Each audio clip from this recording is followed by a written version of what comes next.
Welcome to Woggle Guides. In this guide, we'll look at how to add and edit a table of contents in Google Docs. Let's get straight into it. Google Docs offers a number of ways to add and edit content tables in your documents. In this guide, I'll go through how to add a simple table of contents, how to then create subheadings for the contents table, and finally, how to add clickable links to the table of contents to go directly to a section of your document. Don't forget, you can click on any section below to go straight to the area of this guide that interests you the most. And please do subscribe if you find this guide useful, so we can let you know when new guides are published. So I'll now turn to the document I want to add my table of contents to. The first thing I want to do is open the document outline. I do this by choosing View from the top bar, and from the options shown I'll choose Show Document Outline. This opens a panel which gives you a simplified breakdown of the document. At the moment it only shows the table of contents heading I've added, but we'll see this becomes more useful as we start to add each content heading. Let's start by adding a placeholder for our table of contents. To do this, place your cursor in the document where you want to add the table. And then to add it, we simply click on Insert in the menu bar, and at the very bottom of the list of options, let's move our mouse pointer to Table of Contents. Google Docs offers two alternative styles for content tables, one which shows the page numbers and one with blue clickable links. I'll start with the simple numbers table, and we'll look at the clickable table later in this guide. Once we choose the With Page Numbers option, a placeholder is then added to the document. As no content headings have yet been identified in the document, the placeholder is currently blank, but it does have a prompt that explains you can add headings by using paragraph styles. Let's look at how to do that now. Let's scroll down to the first heading we want to use, and to add it to the content table, I just need to select the full title, and from the menu bar, I'll choose the Format option. And from the list shown, I'll pick Paragraph Styles. This then presents a full list of heading styles numbered 1 to 6. As a general rule, heading 1 should be the largest or the most important, and heading 6 will be the least important. For this first heading, I'll mouse over the heading 1 option and choose Apply Heading 1.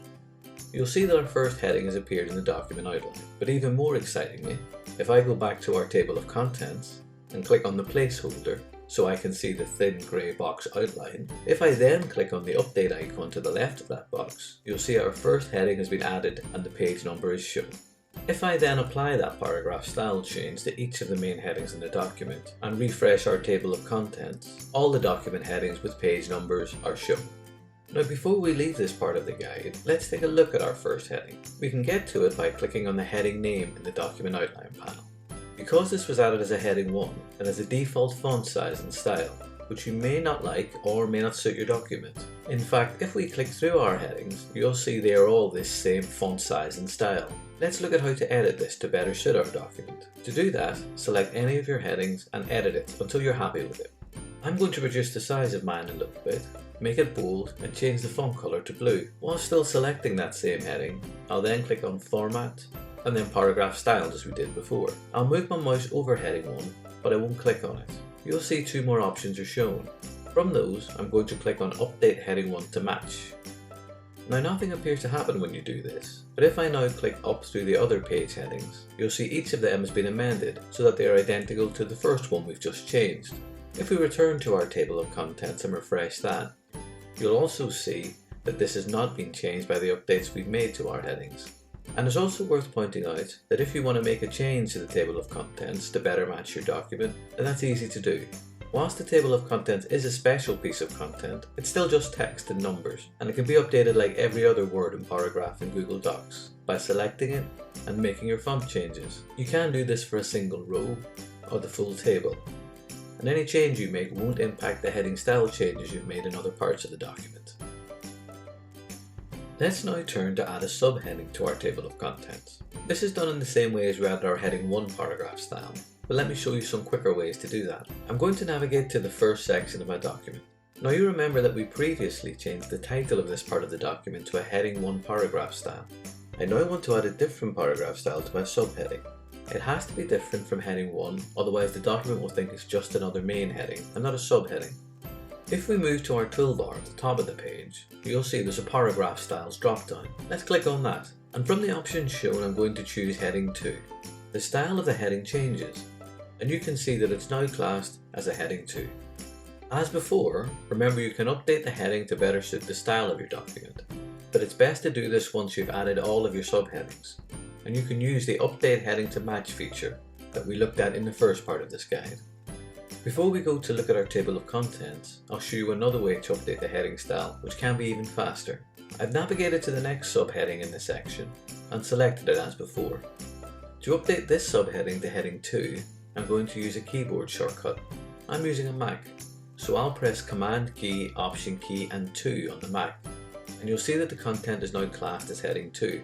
On a PC, the shortcut keys would be Control, Alt and 2. If you want to use any other heading style, just replace the 2 with 1, 3, 4, 5 or 6. If I now update the other subheadings in the document, I'll click into our existing headings to select the table, and then click on the Update link to the left of the grey box. You'll see all of our subheadings with page numbers are then added to the table of contents. The last thing we'll look at in this guide is how to add a table of contents with clickable blue links.